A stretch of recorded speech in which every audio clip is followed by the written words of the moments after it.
merveilleux, il est le Dieu merveilleux. N'est-ce pas qu'on a été bénis? Que Dieu puisse bénir Papa Osée. Comme nous avions dit, nous avions commencé notre semaine où nous parlons sur la sanctification. Donc, on a commencé aujourd'hui. Papa Osée était là. Le vendredi prochain, l'autre vendredi, il y aura des différents orateurs qui vont passer, qui vont nous parler sous différents angles en ce qui concerne la sanctification. Qu'est-ce que nous pouvons retenir, au fait, aujourd'hui de ce que Papa Osée vient de nous dire? Nous devons comprendre une chose. Si Dieu nous demande la sanctification, c'est pour un but. Est-ce que tu peux dire la sanctification? Si Dieu nous demande la sanctification, c'est pour un but. Ce n'est pas pour rien.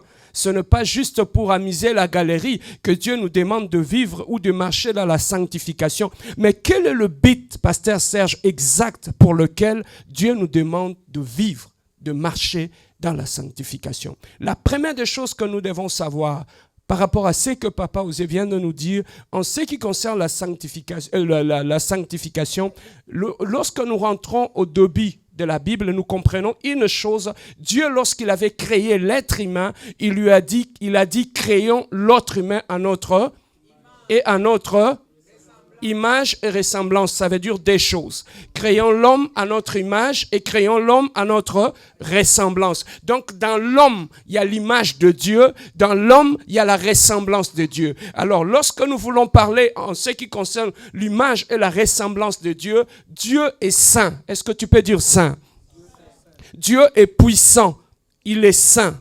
Amen. Hein? Alors, s'il nous a créés à son image, donc en nous, nous trouvons l'image de Dieu. En nous, nous trouvons la ressemblance de Dieu. Donc Dieu d'abord, la première des choses, notre Dieu, il est saint. S'il a dit créons l'homme à notre image, donc la sanctification, l'état de sanctification ne s'arrête pas qu'à Dieu et ça doit aussi aller vers l'homme. Parce que l'homme a été créé à l'image de Dieu. Si Dieu est saint, donc l'homme aussi doit être saint. Alors la première des choses que nous devons comprendre en sortant d'ici, lorsque nous vivons dans le péché, le péché nous fait perdre la nature de Dieu en nous. Can I talk? À chaque fois que tu pêches, tu perds la nature de Dieu parce que la nature de Dieu, il est saint. Donc à chaque fois que tu pêches, tu perds la nature de Dieu. À chaque fois que tu pêches, bien-aimé dans le Seigneur, tu perds quelque chose. Donc le péché fait perdre. Est-ce que tu peux dire après moi, le péché fait perdre? Regarde ton voisin, dis-lui, le péché te fait perdre beaucoup de choses. Oh, même si tu ne regardes pas, dis-lui, le péché te fait perdre beaucoup de choses. Donc, la première des choses que nous perdons lorsque nous péchons, nous perdons la nature de Dieu en nous. Lorsque nous perdons la nature de Dieu, la première des choses, la vie de péché nous fait perdre la nature de Dieu, nous fait perdre notre état de sanctification. Ça, c'est la première des choses. La deuxième des choses, c'est que le péché nous fait perdre. Dieu est amour. C'est que l'homme aussi est amour. Regardez très bien. Lorsque quelqu'un commence à vivre dans le péché, il perd l'amour de Dieu en lui. Je peux avancer. À chaque fois que nous vivons dans le péché, nous perdons une partie de Dieu en nous. Il y a une partie de Dieu que nous perdons. Nous perdons la sanctification et nous perdons l'amour de Dieu en nous. Voilà pourquoi c'est très difficile de vivre dans le péché et de manifester l'amour de Dieu. Je peux avancer? Tu peux être bien. Lorsque tu crains Dieu, automatiquement, la crainte de Dieu fera en sorte que tu puisses conserver la nature de Dieu en toi. Donc, lorsque je marche dans la sanctification, lorsque je marche dans la crainte de Dieu, ça a un impact même sur le plan spirituel. Donc, même ceux qui veulent me combattre, lorsqu'ils m'approchent, ils vont voir en moi la nature de Dieu. Ils vont voir que je ne suis pas comme eux. J'ai la nature de Dieu. Non seulement ceux qui m'attaquent sur le plan spirituel vont voir la nature de Dieu en moi, vont voir l'autorité de Dieu en moi. Donc, lorsque je pêche, je perds la nature de Dieu, l'image de Dieu, l'amour de Dieu. Je perds aussi l'autorité de Dieu. Donc, voilà pourquoi un pécheur, sa prière, c'est comme du vent. Même quand tu pries, ça n'a aucun impact. Pourquoi?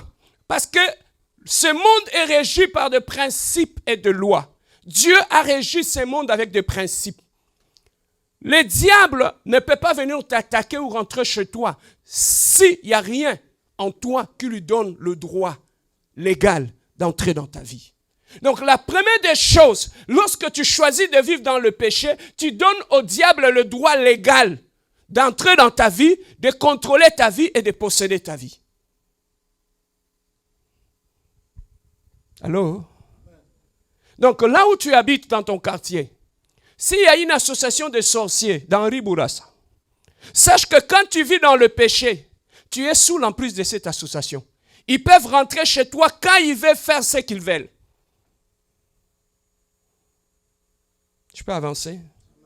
Est-ce que vous comprenez poignet aussi les caca? Hein? Vous comprenez tant que tomboka non réagit ça? Tu comprends maintenant que pourquoi quand tu te fâches, tu comprends pourquoi tu réagis comme ça quand tu te fâches? C'est lorsque tu es ouvert.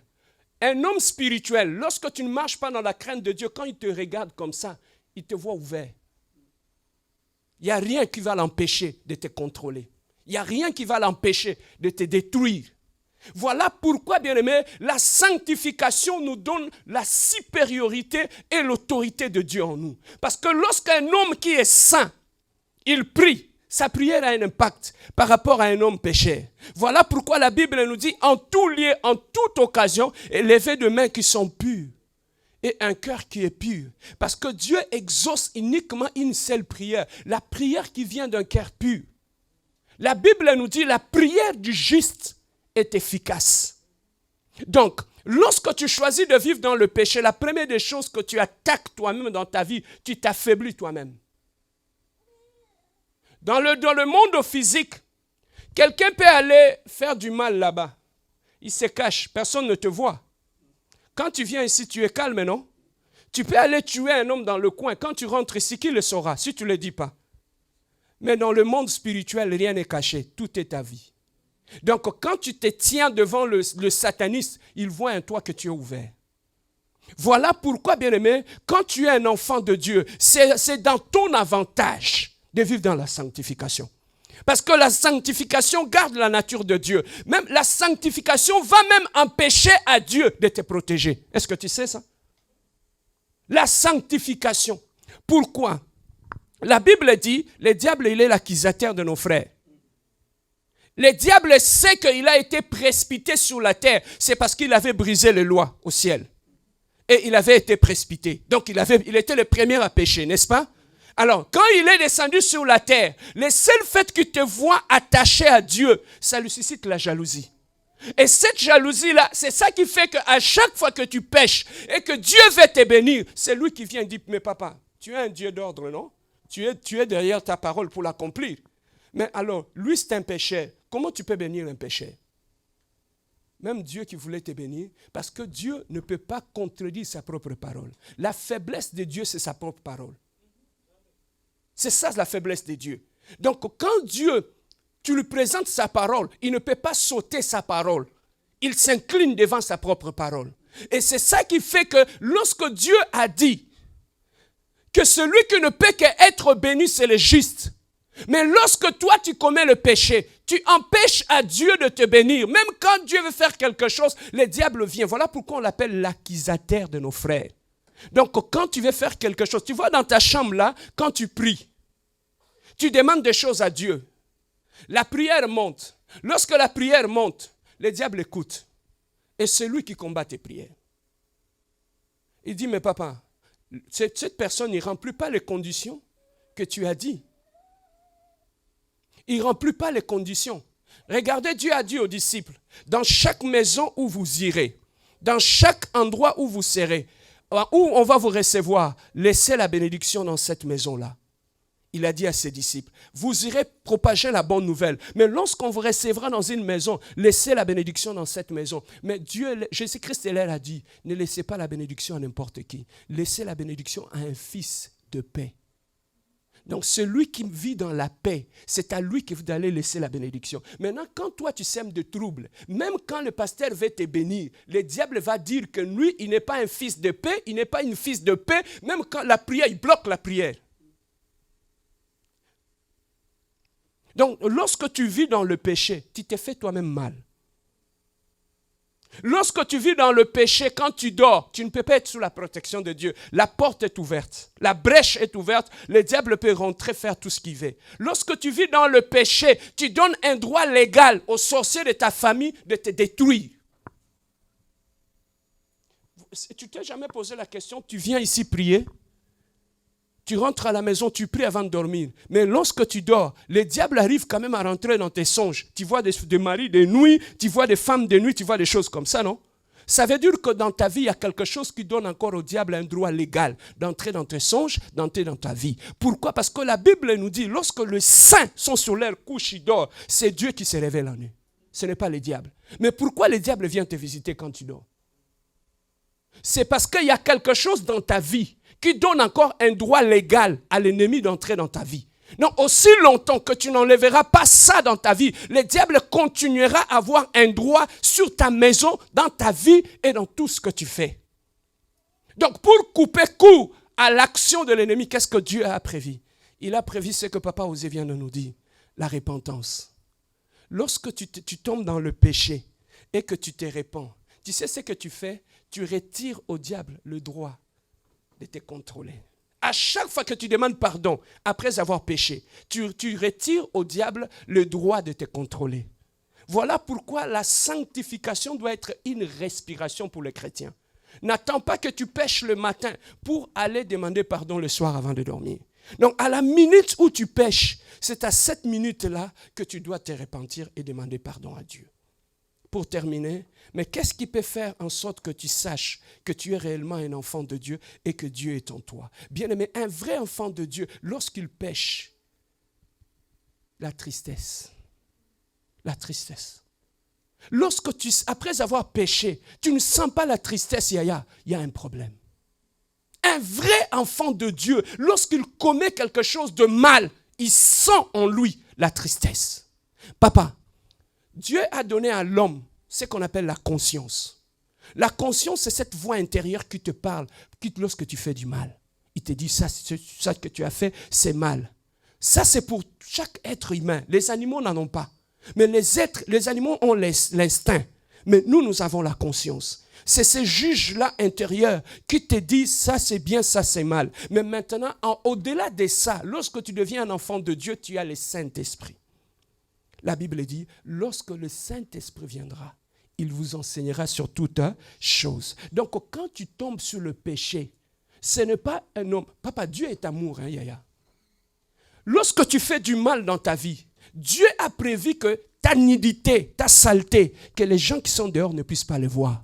Voilà pourquoi il t'a donné des choses, la conscience et le Saint-Esprit. Donc le Saint-Esprit, il est capable, même quand tu es chez toi dans ta maison, sans que quelqu'un d'autre te parle, il est capable de te dire que tu as mal agi. Même si les gens ont peur chez toi pour te dire que quand tu te fâches là, les gens ont peur de te dire que tu as mal agi. Mais le Saint-Esprit te le dit là. C'est cette voix intérieure que tu écoutes et qui te parle. Voilà pourquoi, bien-aimé, un enfant de Dieu ne peut pas rester pendant une semaine en train de faire le mal. Quand tu fais un mal aujourd'hui, le Saint-Esprit viendra et t'enseignera ce que tu as dit, tu as mal parlé. Tu sais que le Saint-Esprit peut contrôler même ton langage? Hein, Yaya? Même quand tu parles en mal, tu sens une tristesse dans ton cœur. Mais maintenant, lorsque tu vis dans le péché éloigne le Saint-Esprit. Maintenant, le péché s'installe. Maintenant, tu n'as plus une voix qui te dit que tu as mal fait. Tu vois maintenant? Maintenant, tu commences à être comme un animal. Voilà pourquoi la Bible l'appelle un homme animal. Tu n'as plus rien qui te retient ou qui te parle. Cette voix, celle qui te parle, tu n'en as pas. Voilà pourquoi, bien-aimé, un enfant de Dieu qui écoute le Saint-Esprit, il s'auto-corrige lui-même. Je peux faire une erreur aujourd'hui. Qu'est-ce qui arrive? Je termine par là. Avant de dormir le soir, faites comme moi. À chaque fois que je vais dormir, ça m'aide à m'améliorer. Qu'est-ce que je fais? Après ma prière du soir, je prends ne fût-ce que 5 minutes. Je revois toute ma journée. Qu'est-ce que je dis? Mes actes. Où est-ce que je suis parti? Comment j'ai répondu aux gens? Comment j'ai réagi? Je commence d'abord par réparer avec Dieu. Et ça me permet, les erreurs que j'avais faites toute la journée, de retrouver les failles. Et le lendemain, d'être une nouvelle personne. De ne plus reproduire le même erreur. Maintenant, qu'est-ce qui arrive chez toi? Tu dors comme ça, avec le même erreur que tu as balayé toute la journée. Tu dors avec, tu te réveilles avec sans tirer une leçon. Tu vas reproduire le même erreur le jour suivant. La sagesse dans la vie augmente quand? Quand tu commences à te remettre en cause. Chaque soir, avant de te coucher, je t'en supplie, prends ne fût-ce que 5 minutes. Regarde ta vie. Revois tes paroles. Revois tes actes. Bien-aimé, moi, ça m'a permis même à éliminer des amis dans ma vie. Ce court temps de réflexion. Tu sais, ça commençait comment? Je passe 1 heure du temps au téléphone avec toi. Au bout du soir, je parlais avec lui 1 heure. Au bout de 1 heure, qu'est-ce que j'ai gagné? The time is the money. Les 1 heure du temps qu'on parle de quelqu'un, je peux prendre le même 1 heure du temps là. Je suis devant ma télé, je regarde un documentaire et j'apprends des choses. Il faut savoir mettre ton temps à profit, Yaya. Je me rappelle encore, pour vous faire rire, une femme à Ottawa, 15 ans à Ottawa, du côté anglophone. Il est allé acheter quelque chose dans le magasin. Il amène sa fille de 12 ans. Pourquoi? Pour qu'il fasse l'interprète. 15 ans à Ottawa. Papa, toi tu connais l'hôtel à théâtre, quoi? Hein? Zois YouTube, prends le YouTube, arrêtons de regarder le théâtre. Prends YouTube là, tu peux apprendre l'anglais, non? Hein? Mais des femmes comme ça, théâtre du matin au soir. Ces 5 minutes-là, ça m'a permis de commencer à éliminer tout ce qui n'était pas productif dans ma vie. Même les amitiés, même les conversations. Je préfère mieux, pendant les 1 heure du temps, qu'on parle de futilité. Papa, il y en a d'autres conversations, ça ne t'amène rien, même pas l'argent. Bruno, sa tête est courte, sa femme est longue, ses jambes sont ceci, ça va t'amener où? Quand tu deviens mûr, tu deviens sage, tu deviens sélectif. Même dans tes conversations, même dans tes amitiés. C'est comme ça que j'ai commencé à éliminer. J'ai remplacé des gens, des amis qui ne m'apportaient rien. Je les ai remplacés par ce qui était productif. Je préfère lire un livre que de parler de 15 minutes avec une personne qui ne m'apporte rien. J'apprends. Je peux aller sur Facebook, je peux aller sur YouTube. Moi, j'ai un principe. Chaque jour, je me suis donné une discipline. Je dois apprendre quelque chose. Je ne peux pas aller juste, je clique savoir vivre. Je commence à écouter.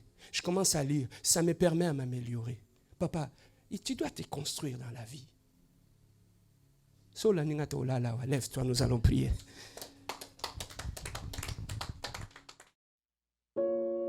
Il n'y a aucune religion où le leader a pris la place des autres et est mort. Ça, c'est le mystère du royaume. Lorsque le royaume de Dieu entre dans ta vie, tu cesses d'être dans la poussière. Dieu t'élève et te fait asseoir avec le grand. Ça, c'est le mystère du royaume. Bien aimé, lorsque le royaume s'installe dans ta vie, physiquement, les gens ne voient rien. Que ta volonté soit faite sur la terre comme au ciel. Donc, ça veut tout simplement nous dire, ce qui se réalise sur la terre n'est qu'une conséquence des pièces. Ce qui a été décidé au ciel. La croix, bien-aimée, c'est là que tu dois être mise à mort. C'est à la croix que la nature charnelle meurt en nous. C'est à la croix, bien-aimé dans le Seigneur, que la malédiction tombe.